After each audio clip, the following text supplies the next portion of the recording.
My wife stared straight at me and said calmly, "I want the house, the cars, the company, everything." There were no tears, no regret in her voice. It felt less like a conversation and more like she was placing an order. 14 years together, 2 children, and everything I had built with my own effort suddenly meant nothing to her. My lawyer tightened his grip on my arm so hard it almost hurt. Hugh Pembroke had spent 3 decades handling family law. He had witnessed ugly separations and ruthless battles. But the moment I told him my decision, his face went pale. "Donnie, don't do this. We can fight this. She doesn't deserve what she's demanding." I glanced at him, then at Nora sitting across the table with her lawyer, wearing that confident, almost mocking smile, the same smile I once kissed goodnight, the same woman I held during her darkest moments, the one who once promised loyalty in front of our families. "Give her everything," I said. Hugh froze. "I'm sorry?" "You heard me. The house, the cars, the business, let her have it all." Nora's expression shifted. She hadn't expected that. Her lawyer whispered something to her, and she nodded slowly, like she had already won. She believed I was defeated. Everyone did. That night my mother called me crying. Karen Sutler had raised 2 sons alone after my father passed away, working endless shifts as a nurse. She gave up everything so we could have a better life. Now she thought her youngest was throwing it all away for someone who didn't deserve it. "Donovan, your father built that company from nothing. You can't just give it away." "Mom, please trust me," I said. She didn't. I could hear the fear in her voice, thinking I had broken under the betrayal. The next day, my brother Boyd showed up. A firefighter, strong and protective. He never liked Nora but respected my choices for years. "Not anymore." "You're really letting her take everything?" he asked. "The house we worked on together? Dad's business he started in the garage? You're really just going to give it all up?" "Yes." "Why?" I reached for a thick folder packed with papers, bank records, invoices, old checks. I slid it across the kitchen table, because she has no idea what she's actually taking. Boyd opened it. He scanned one page, then another. By the 5th page, his jaw locked and his hands began to tremble. "This is real?" "Every word." "And she doesn't know you found any of this?" "Not a chance." He closed the folder and finally looked at me, truly looked at me, for the first time since everything fell apart. Then he smiled. "Little brother, you might be the smartest guy I know." Everyone else thought I was finished. They believed I'd quit. To them, I was the man who walked into a divorce and surrendered without a fight. What they didn't know was what I had. Uncovered, 3 years of hidden financial trails. They didn't realize that winning isn't always about attacking. Sometimes, it's about stepping back and letting the other person fall into their own trap. So when the day of the final hearing came, I felt nothing, no fear, no nerves, no regret. Just patience. Nora sat across the room dressed like she was headed for a photo shoot. She had already planned her new life, new furniture, a redesigned company, money she was certain was hers. She greeted me with a smile full of confidence. I signed everything placed in front of me. I agreed to every condition. My lawyer looked devastated, like he was witnessing a loss. Then the courtroom doors opened. 2 men in dark suits entered, federal agents. They handed a document to Nora's attorney. I watched the color drain from his face as he leaned over and whispered 5 quiet words to her. 5 words that ended everything. Nora's smile vanished. Her hands began to shake, and then she screamed. Loud enough to stop the room. She shouted my name like it was poison. The bailiff rushed in, but I stayed still, calm, steady, watching the woman who betrayed my trust, drained my finances, and tore apart my family finally face the consequences. My name is Donovan Sutler, Donnie to my friends. This is the story of how I lost everything and still came out ahead. It all started years earlier in a small town outside Columbus, Ohio. My father, Walter Sutler, was a plumber, an honest one. He handled major commercial projects and built a reputation on hard work. In 1987, he started Sutler & Sons out of our garage with an old van and pure determination. By 12, I was tagging along on jobs. By 16, I could handle the work better than most adults. Boyd chose a different path and became a firefighter. I stayed with the trade. I loved creating something real, fixing problems others avoided. When I was 30, my father died suddenly of a heart attack, and everything changed. One morning, I found him in the workshop, collapsed over his bench. The doctor said it happened instantly, that he likely felt no pain. I never knew whether that was supposed to be comforting or not. He left the company to me, Sutler and Sons, 12 employees, a respected name, and a legacy I promised myself I would defend at any cost. I met Nora 2 years before my father died. She was working the front desk at a dental clinic where I was installing new plumbing. Her laugh could light up a space, and she had a way of making me feel important even when I was dirty from work and smelled like chemicals. We dated for a year and married in a small church just outside town. My mother cried. Boyd gave a speech that had everyone laughing. During our first dance, Nora looked at me like I was everything to her, and for a time I believed that I was. 2 years later, Maisie was born, a beautiful little girl with her mother's eyes and my stubborn streak. 3 years after that came Theo, a restless boy who wanted to copy everything I did. I'd carry him through hardware stores on my shoulders, letting him choose tools he was far too young to use. Those years were good, exhausting but meaningful. I worked 60, sometimes 70 hours a week growing the business. We won larger contracts, hired more workers, added trucks. I wasn't wealthy, but I was providing. I was building something my children could one day respect. Around the 10th year of our marriage, Nora began to change. It wasn't sudden. It crept in quietly, like corrosion inside a pipe, unnoticed until the damage was done. She stopped asking about my day. She complained about the house, even though Boyd and I had spent summers fixing it up. She wanted a bigger kitchen, a nicer car, vacations beyond our reach. Everyone else is moving ahead, Donnie, she said. Why are we stuck? We're not stuck, I told her. We're building. Building what? She waved her hand around the living room like it was a cage. I didn't sign up for this. You signed up for me, I said. She didn't respond, just walked away. I convinced myself it was stress. That raising 2 kids while I worked long hours had worn her down. I thought if I pushed harder, earned more, gave her what she wanted, things would improve. They didn't. She quit her part-time job, saying she needed to focus on the kids, even though they were in school all day. When I came home, she was usually scrolling on her phone or watching TV. The house was cluttered, dinner was takeout, and every conversation turned into an argument about money. That's when I brought in Vance. Odom, the company had grown beyond what I could manage alone. I was buried in payroll, invoices, and taxes. A friend recommended him, said he was smart, reliable, professional. Vance arrived at our first meeting in a sharp suit with effortless confidence. He talked about streamlining systems, maximizing profits, planning for growth. He made it sound like I'd been stumbling my whole life and that he was the solution. I trusted him completely. I gave him full access, every account, every contract, every financial detail Sutler and Sons had. Looking back now, I can admit how foolish it was. But at the time, I was drained. I was fighting to hold my marriage together, trying to be present for my kids, trying not to fall apart. I didn't have the strength to doubt someone who came so highly recommended. Soon, Vance started joining us for dinner. At the house, Nora adored him. She laughed at everything he said, asked about his life, treated him with warmth and attention, things she hadn't shown me in a long time. Around me, she was distant, cold, like I was just another responsibility. The warning signs were obvious. I just chose not to see them. I believed in her. I believed in him. I believed that the life I built still mattered to the people inside it. My mother tried to warn me. Karen Sutler never speaks carelessly. So when she pulled me aside one Sunday evening, I should have paid attention. Donovan, something isn't right with that woman. Mom, please, not again. I'm not stirring drama. I'm worried about you. She looks at you like you're a stranger. And the way she looks at that accountant, that's different. I brushed it off, told her she was imagining things.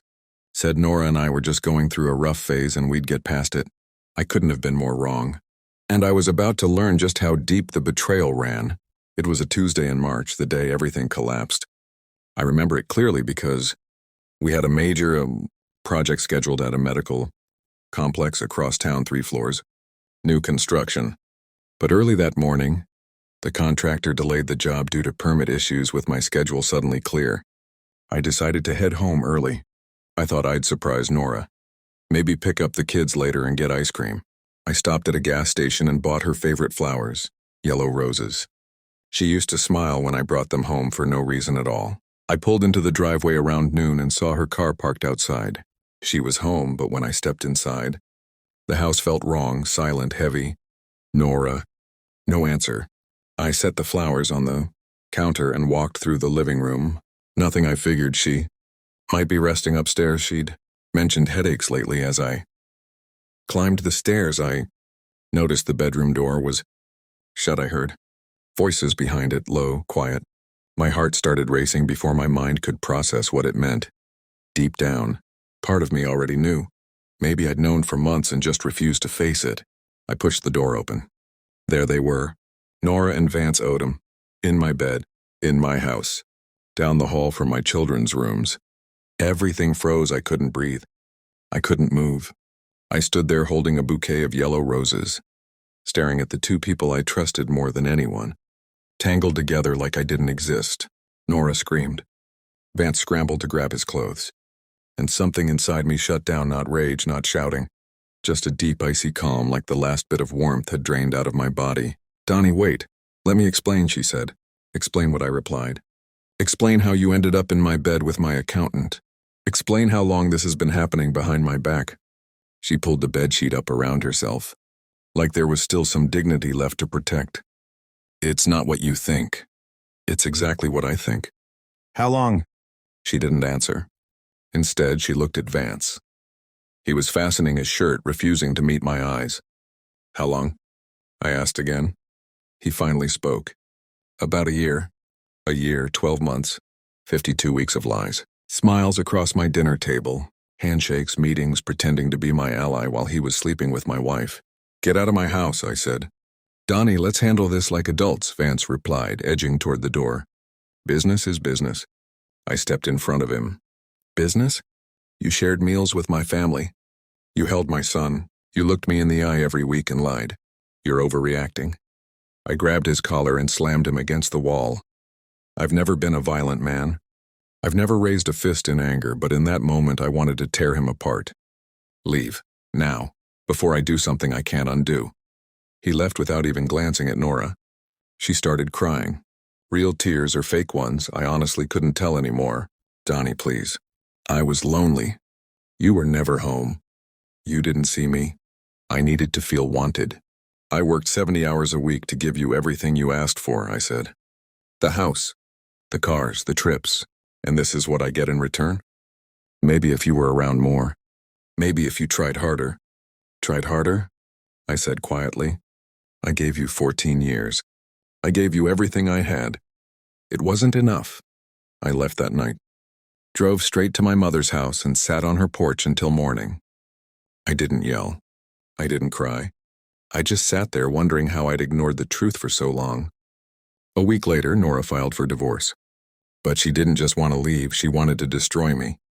She demanded the house, both cars, full custody of Maisie and Theo, and Sutler & Sons Plumbing, the business my father built and I gave my life to. Her lawyer's demand letter made me sick.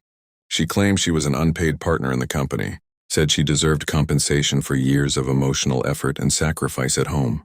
My attorney, Hugh Pembroke, called me that same day. "Donnie, this is blackmail. She has no right to the business. We can fight this." "Good," I said. "But not yet. There's something I need to look into first." That night I went to the office. I pulled 3 years' worth of financial records, bank statements, invoices, vendor payments, check logs. I spread them across my father's old desk and started reading. By midnight, I uncovered the first forged invoice. By 2 a.m., there were 12 more. When the sun came up, the total was close to $400,000. Fake vendors, shell companies, payments for supplies that never existed, and on nearly half of those checks was my wife's signature. Clear as day. Nora hadn't just betrayed me. She'd been draining the company dry, and she believed she'd never be caught.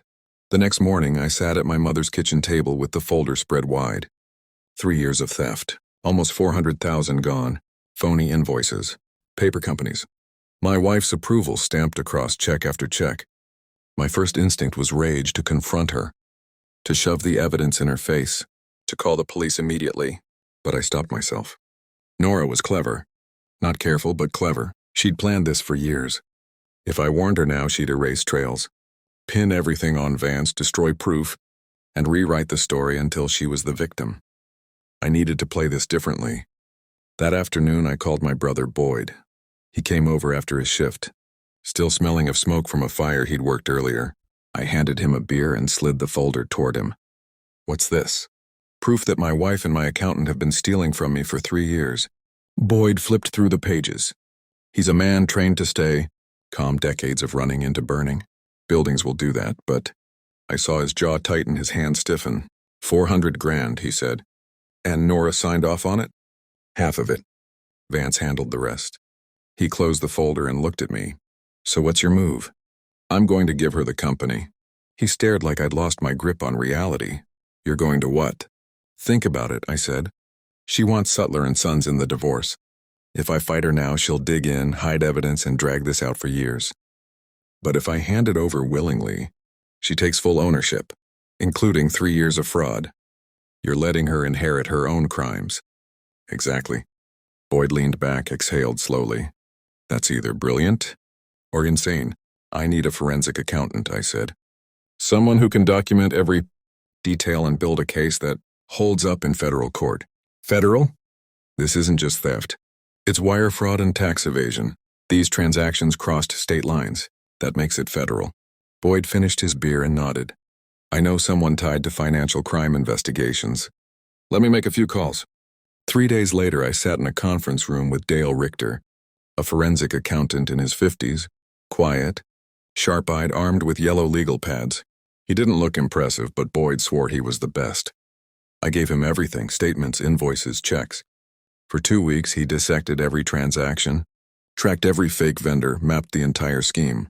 When he finally called me back in, he didn't waste time. Mr. Sutler, you have an extremely strong case. This isn't sloppy theft. It's organized embezzlement. Your wife and your accountant have been working together for at least 3 years. I leaned forward. What are my options? You could file civil claims and sue for damages, he said. But given the scale of this, I strongly suggest involving federal authorities, Dale said. The IRS has a criminal investigations unit that handles cases like this. Wire fraud alone can carry sentences of up to 20 years. How does it start? I asked. I submit my report to the IRS. They open an investigation quietly. No warnings, no noise. No one knows until arrests are made. And if my wife takes control of the company before that? Dale smiled. Then she assumes full legal responsibility for every fake invoice, every fraudulent payment, every missing dollar. Once it's hers, the liability is hers too. I shook his hand and left his office feeling something I hadn't felt in months, hope. The weeks that followed were brutal. I had to play a role. I sat across from Nora in mediation, acting like a man who had lost everything. I watched her grin while her lawyer rattled off demand after demand. My own attorney thought I was unraveling. Donnie, please, Hugh said. Let me fight this. We can challenge every single claim. No, I replied. We accept it all. The house, hers. The cars, hers. The company my father built, hers too. Everything? Every last thing. Hugh slammed his pen down. I've practiced law for 30 years. I've never seen someone so committed to ruining himself. I'm not ruining myself, I said quietly. I'm laying a trap. He studied me. What do you know that I don't? Nothing you need to worry about yet. Just trust me. When the time comes, it'll all make sense. Convincing my mother was harder. She came by one evening with a casserole and tears in her eyes. Donovan, please don't do this. That business is all we have left of your father. I held her hands. Mom, do you trust me? Of course. Then believe me when I say Dad would understand. Sometimes you have to give up a battle to win the war. When this is over, I promise you'll be proud. She didn't argue. She just hugged me and held on like she was afraid to let go. During those weeks, I spent every spare moment with my kids. I took Theo to baseball practice. I helped Maisie finish her science project. I told them every day that I loved them, and that none of this was their fault. Whatever happened with Nora, those two were my real legacy, and I would protect them no matter the cost. The final hearing arrived on a cold Thursday morning in October. I woke up at 5, same as always. Some habits don't disappear just because your life is falling apart. I showered, shaved, and put on my cleanest button-down shirt, not a suit. Just a simple blue one Maisie had given me for Father's Day. I stared at myself in the mirror for a long time. I looked worn, older than my 38 years. But beneath the exhaustion was something else, steady, calm, ready. Today was the day. I drove to the courthouse alone. My brother offered to come with me, but I told him to stay back. My mother wanted to sit in the courtroom, but I asked her to wait by the phone instead. This was something I had to face on my own. The courtroom was smaller than I imagined. Wood-paneled walls, buzzing fluorescent lights, an American flag drooping in the corner. The air smelled like dust, paper, and burnt coffee. Nora was already seated when I walked in, positioned confidently beside her attorney, Patterson. He was the kind of lawyer who charged hundreds an hour and looked like he enjoyed tearing people apart for a living. Nora looked flawless. She always did when she wanted control. Perfect hair, impeccable makeup, a cream-colored blazer that probably cost more than my monthly truck payment. When she saw me, she smiled, that familiar, cold, victorious smile. I gave a small nod and sat beside Hugh. He looked like a man attending a burial. "This is your last chance," he whispered. "I can still challenge these terms." "No," I said quietly. "We follow the plan." "What plan?" he muttered. "You're giving her everything. Just trust me." The judge entered, an older woman with sharp eyes and silver hair. She'd handled countless divorces. Ours was just another case file. She read the settlement aloud, item by item. The house on Maple Drive transferred to Lenora Sutler. Both vehicles transferred to Lenora Sutler. Full ownership of Sutler and Sons Plumbing, including all assets, contracts, equipment, accounts, and liabilities, transferred to Lenora Sutler. All assets and liabilities. Those words lingered in the room. "Mr. Sutler," the judge asked, "do you understand and accept these terms?" "Yes, Your Honor." "And you're entering this agreement voluntarily?" "Yes." Hugh shifted beside me, his frustration almost visible. The judge slid the papers forward. "Please sign where indicated." I stood, walked to the bench, and picked up the pen. Nora watched with barely hidden delight. She thought this was her victory. Thought I'd been crushed so completely that I couldn't even resist. I signed every page, steady hand, clear name, no hesitation. When I finished, I looked at her one last time. She was already whispering to her lawyer, likely planning how to spend money she believed was hers. I returned to my seat. Hugh wouldn't meet my eyes. The judge was about to close the hearing when the courtroom doors opened. Two men stepped inside, dark suits, serious expressions, federal badges clipped to their belts. One carried a manila envelope. The room fell silent. The first agent walked straight to Patterson and handed him the envelope without a word. Patterson opened it. I watched the confidence drain from his face as he read. His skin paled. His hands shook. Nora leaned in. "What is it?" "What's wrong?" Patterson turned toward her and whispered 5 quiet words. "Vance Odom was just arrested." For a second, she didn't react, just stared at him like she didn't understand the language. The indictment listed embezzlement, tax evasion, and conspiracy to commit financial crimes. 2 names appeared as defendants, Vance Odom and Lenora Sutler. Nora sprang to her feet so fast her chair toppled. No, this can't be right. This has to be a mistake." Judge Hriss slammed her gavel. "Mrs. Sutler, please compose yourself. This is all Vance." "I didn't do anything."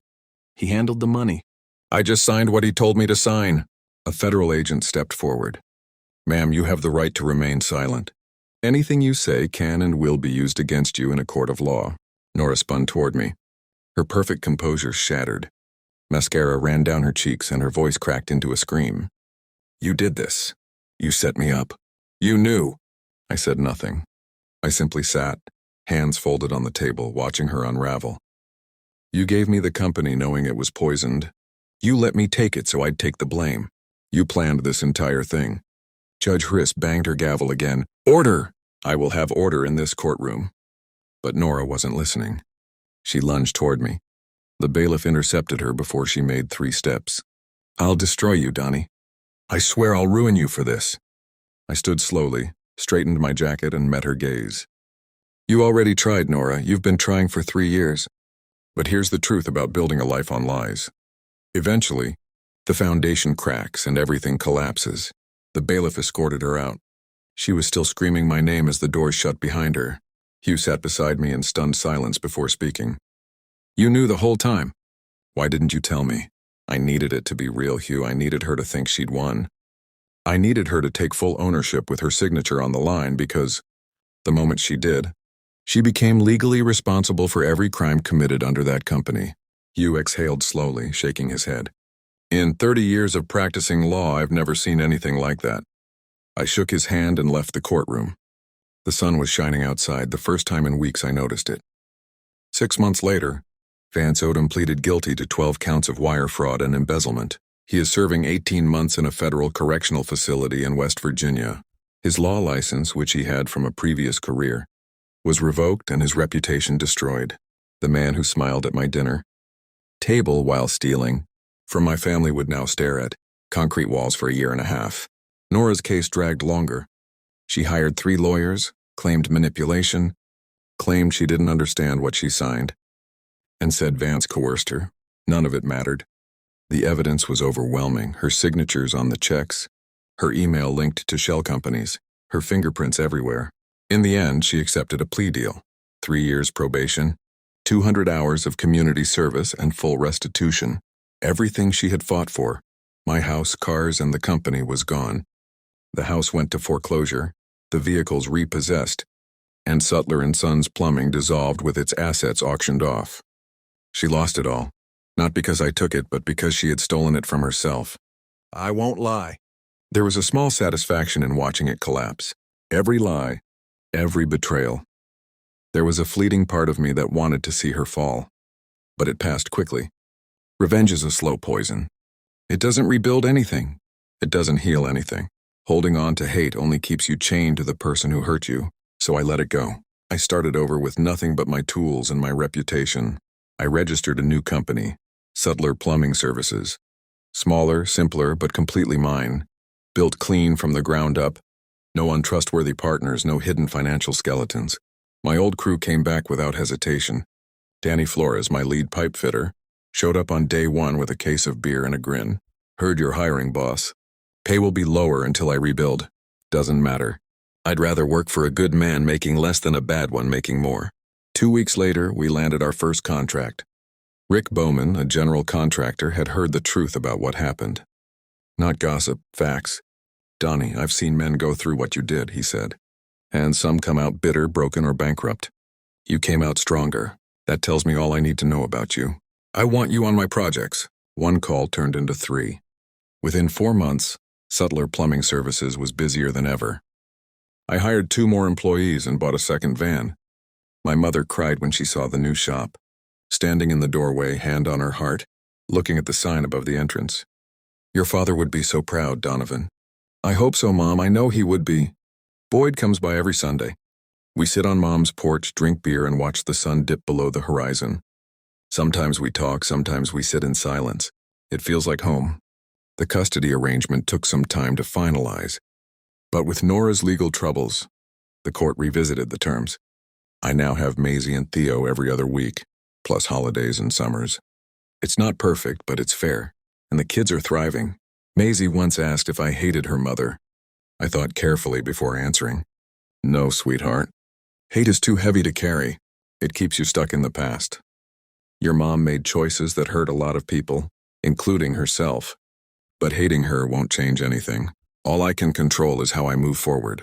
And I choose to move forward with love. For you, your brother, and this family. Theo keeps it simple. Play catch, eat pizza, and know that his dad will always show up. I've never missed a game. I never will. What I learned is this. Strength isn't about fighting every battle. It's about choosing which battles matter. It's trusting that truth will surface even when lies seem to be winning. It's about protecting your peace, your integrity, and the people who matter most. My wife wanted everything. I gave it to her, all the lies, the stolen money, every consequence she earned. She thought she was taking my life, my future, but all she really took was herself. And me, I'm still here, still building, still standing. Some things can't be stolen: character, integrity, love for your children, and the respect of good people. Those things must be earned, and once they are, no one can take them away. My wife wanted everything. I gave it to her, all the lies, the stolen money, every consequence she earned. She thought she was taking my life, my future, but all she really took was herself. And me, I'm still here, still building, still standing. Some things can't be stolen: character, integrity, love for your children, and the respect of good people. Those things must be earned, and once they are, no one can take them away. If you're facing betrayal, loss, or heartbreak, remember this: you haven't lost. Not yet, not ever. Stay true to who you are. Move forward with honesty and patience, and you will find your way. The storm won't last forever, but the person you become in the process will stay with you for life. My name is Donovan Sutler. That's my story. If this resonated, like and share it with someone who needs to hear it today. Comment below which part hit you the most. Subscribe and turn on notifications for more stories like this every week. You won't want to miss what's coming next. Thanks for watching.